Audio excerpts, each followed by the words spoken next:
Alors, la première des choses, vous êtes né au Maroc, vous êtes un grand amoureux de l'Afrique et aujourd'hui vous conseillez les décideurs sur tout ce qui touche au PPP, donc c'est partenariat public-privé.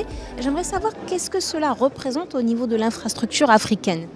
Écoutez, aujourd'hui, il y a historiquement des infrastructures en partenariat public-privé qui sont plutôt les ports, les aéroports, quelques autoroutes.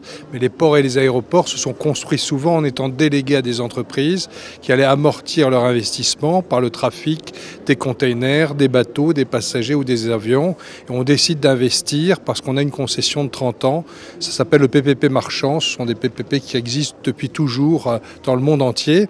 Il y a aujourd'hui aussi l'énergie, qui est en fait une forme de PPP, puisqu'on investit dans un barrage, dans des éoliennes, dans une concession d'exploitation, avec, si possible, au moment où on investit, des signatures d'achat de l'énergie de la part du gouvernement ou d'entreprises privées qui permettent finalement de faire porter l'investissement de l'infrastructure énergétique par le privé, de façon à ce que les populations puissent en profiter. Et puis il y a moins connu, mais auquel j'essaye de faire la pédagogie, le PPP social, qui permet en fait d'avoir, c'est un PPP à paiement public, mais où le risque de financement des infrastructures, écoles, universités, hôpitaux est porté par le privé et qui livrera à un instant T son ouvrage et qui recevra ensuite pendant des années un loyer qui remboursera l'investissement, le fonctionnement, mais aussi l'emprunt qu'il a fallu, le financement de cet ouvrage.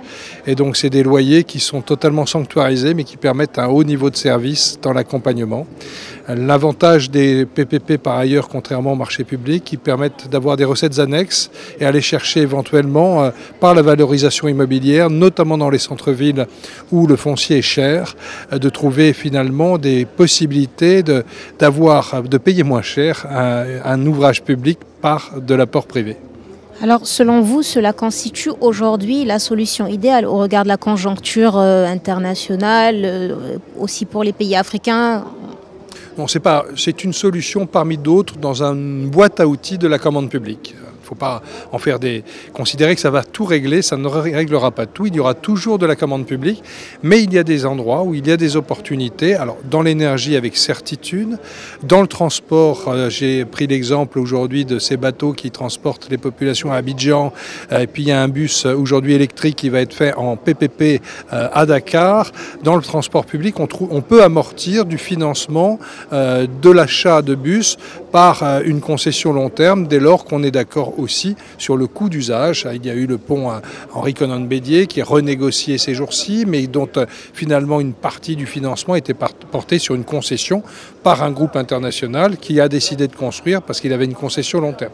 Donc oui, on peut trouver des solutions et moi la pédagogie que j'aimerais faire auprès des chefs d'État, des premiers ministres africains aujourd'hui, c'est du meilleur usage du PPP dans le financement des infrastructures sociales, dans la santé, dans l'éducation, dans les écoles, parce que là on peut essayer de repenser les modèles et faire plus en étalant sur plus longtemps le temps de remboursement de façon à apporter les infrastructures indispensables aujourd'hui aux populations.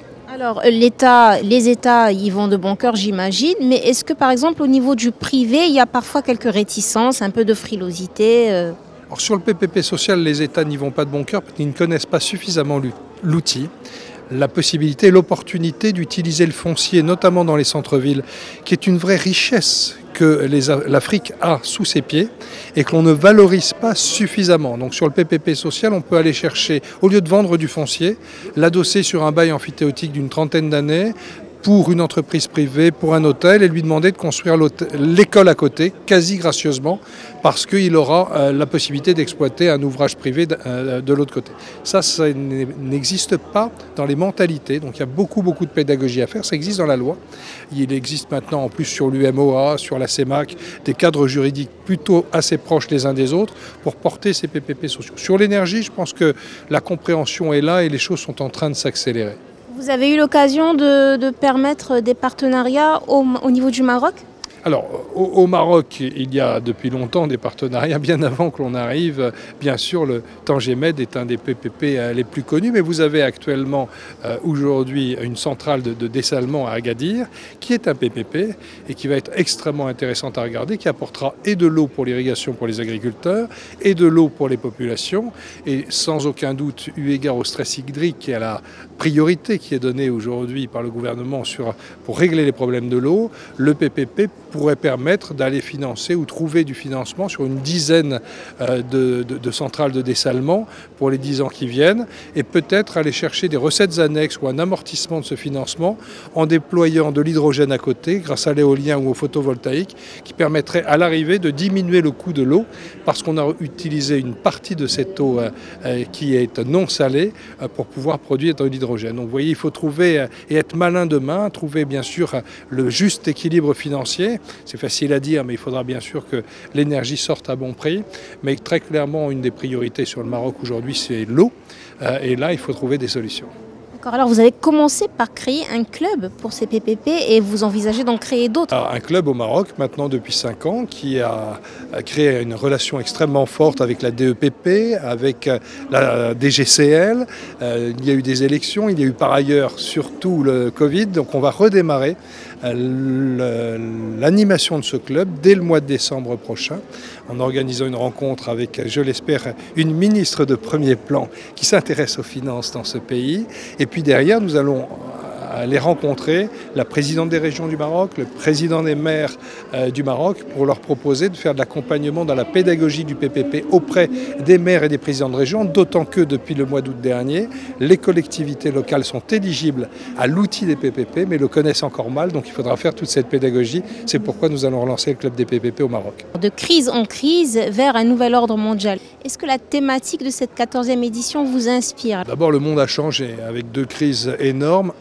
Bien sûr, le Covid qui nous a obligés à rester chez nous, qui a fait comprendre au monde entier que l'Internet aujourd'hui est indispensable pour continuer de se parler, de discuter, voire même du nord au sud et continuer des échanges quand on n'a plus le droit de bouger.